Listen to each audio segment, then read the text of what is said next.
গাঁজা মজুতের খবর পেয়ে অভিযানে গিয়ে বাড়ির ভেতরেই মিলল বাংকার। বাংকারের ভেতরে ব্যাগ ভর্তি টাকা নিয়ে আসা হলো। টাকা গোনার মেশিন উদ্ধার, লক্ষ লক্ষ টাকা, 47 কেজির বেশি গাঁজা। গ্রেপ্তার এক। ছাগল রাখার আড়ালে বস্তাবন্দি গাঁজা, বেসমেন্টের নিচে থরে থরে সাজানো টাকা। খবর দেওয়া হলো ব্যাংকে। ব্যাংকের কর্মী সহ টাকা গুনতে নিয়ে আসা হলো মেশিন।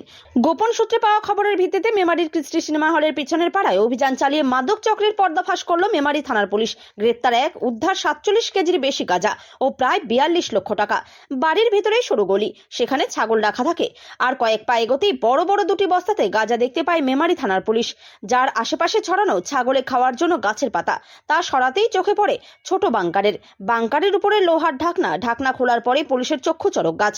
কালো রঙের বড় ব্যাগ, তাতে থাক থাক করে সাজানো রয়েছে টাকার বান্ডিল। টাকা গুনতে খবর দেওয়া হয় রাষ্ট্রায়ত্ত ব্যাংকে। ব্যাংকের কর্মীর সাথে নিয়ে আসা হয় টাকা গোনার মেশিন। টাকার পাশাপাশি বাড়ি থেকে উদ্ধার হয় 47.5 কেজি গাঁজা ও 41,87,280 টাকা। পুরো অভিযানটি ভিডিওগ্রাফি করে রেখেছে মেমারি থানার পুলিশ। বাড়িতে বিপুল সংখ্যক গাঁজা রাখার অভিযোগ সঙ্গীতা সাহানি নামে একজনকে গ্রেপ্তার করে পুলিশ। পুলিশ সূত্রে জানা গেছে, বেলা 11টা নাগাদ পুলিশ ধৃতের বাড়ি রেকি করে। তার কিছুক্ষণের মধ্যেই ওসি প্রীতম বিশ্বাসের নেতৃত্বে কয়েকজন পুলিশ ওই বাড়িতে হানা দেয়।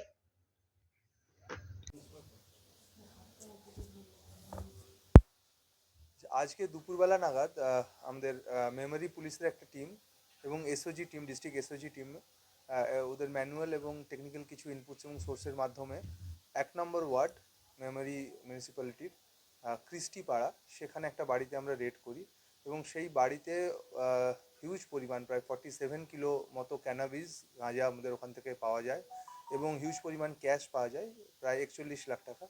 পরবর্তীকালে এসডিপিও সদস্যদের নেতৃত্বে পুরো জিনিসটাকে সিজ করা হয়। যেহেতু হিউজ পরিমাণ ক্যাশ ছিল, আমরা ব্যাঙ্ক অফ বরোদাকে একটা রিকুইশন করি এবং সেখান থেকে কাউন্টিং মেশিন আসে এবং তাদের এক্সপার্টরা আসে এবং তাদের উপস্থিতিতে পুরো ক্যাশটা কাউন্টিং করা হয় এবং সিজার করা হয় প্রপার প্রসিডিওর মেনে। আর যে গাঁজা যেটা ছিল তার মধ্যে আমরা সেটা ওখানে সঙ্গীতা সাহানি, যার এক্সক্লুসিভ পজিশন থেকে এই পুরো গাঁজাটা আমরা পাই এবং সেখানে বেশ কিছু ওরা ছোট কিছু পুড়িয়া ছিল, কিছু বড় পুড়িয়া ছিল এবং কিছু 1 কিলোর প্যাকেট করা ছিল। ওর কাছ থেকে জিজ্ঞাসাবাদে ও কনফেস করে এবং ওর কাছ থেকে জানা যায় যে বড় পুড়িয়া যেগুলো ছিল ওগুলো প্রায় 100 টাকা করে ও বিক্রি করতো এবং যেগুলো ছোট পুড়িয়া ছিল সেগুলো 50 টাকা করে বিক্রি করতো। এবং আমরা প্রাথমিক তদন্তে যেটা পাওয়া যাচ্ছে যে এই হিউজ পরিমাণ যেটা ক্যাশ রয়েছে, ওর কাছে আরও ক্যানাবিস ছিল এবং তার সেল প্রসিড হিসেবে এই টাকাটা আমরা ওখান থেকে সিজার করেছি। আমরা আরও এনকোয়ারিতে জানতে পেরেছি যে এর আগে এর যে মা ছিল এই মহিলা সঙ্গীতা সাহানির, লালপরি সাহানি, তাকেও এর আগে এনডিপিএস কেস করা হয়েছিল এবং সেও এই ব্যবসার সঙ্গেই আগে যুক্ত ছিল। তো আমরা আশা করছি আমাদের তদন্ত চলবে এবং আরও যদি কেউ এর সঙ্গে জড়িত আছে বা আরও যদি কোথাও আরও কিছু ক্যানাবিস স্টোর করা আছে, তো আমরা আশা করছি এবং হোপফুল যে আমরা খুব সহজে সেগুলোও আমরা তদন্ত করে সেগুলোকে আমরা সিজ করতে পারবো। ওইখানেই ছিল, যে ঘরে আমরা রেড করি সেখানেই আমরা এই সেল প্রসিড টাকাগুলো ওখানেই পাই। আমরা বেসমেন্টের মধ্যে লুকোনো ছিল, সমস্ত কিছুই লুকোনো ছিল। আমরা ওখানে মানে বেশ রীতিমতো প্রায় আমাদের 2-2.5-3 ঘন্টা ধরে আমাদেরকে সার্চ সিজার করে ওখানে সমস্ত কিছু বার করতে হয়েছে। আমরা প্রাথমিক তদন্তে সেটাই পাচ্ছি, কারণ ও কনফেস করেছে যে এই পুড়িয়াগুলো ওরা এই টাকায় বিক্রি করতো এবং আমরা এটাও কনফেস করেছে ওর কাছে আরও ক্যানাবিস ছিল যেগুলো ওরা বিক্রি করেছে। আমরা প্রাথমিক তদন্তে সেটাই পাচ্ছি। আমাদের আশঙ্কা সেটাই যে এরা বিভিন্ন জায়গায় হয়তো ছড়াতো। আমরা আরেকটু তদন্ত এগোলে আমরা সেটা বলতে পারবো, মনে হচ্ছে, আমরা তাই আশা করছি। 47 lakhs অলমোস্ট ক্রোডসের ওপর হবে, মোটামুটি 47 কেজি রয়েছে। 3-4 lakhs।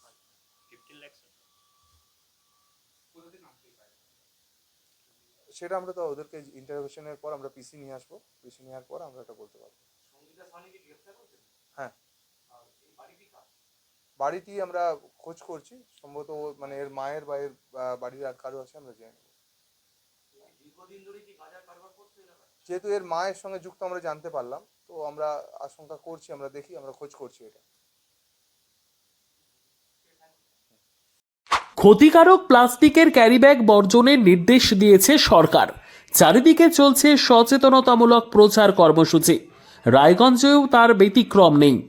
ক্ষতিকারক প্লাস্টিক পরিবেশকে চরমভাবে দূষিত করছে। এর থেকে নিস্তার চাই। তাহলে উপায় কি?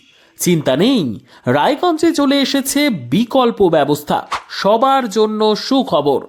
পশ্চিমবঙ্গ সরকারের অনুমোদনে আগামী সপ্তাহ থেকেই শহরে তৈরি হতে চলেছে পরিবেশ বান্ধব দূষণমুক্ত বিভিন্ন ধরনের বায়ো ক্যারি ব্যাগ, যা অবশ্যই পচনশীল।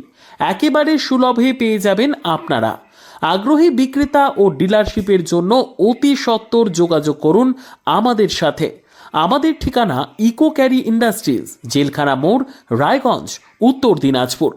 আমাদের মোবাইল নম্বর 7001178352 অথবা 9434171272 অথবা 8250161082 অথবা 9800217806।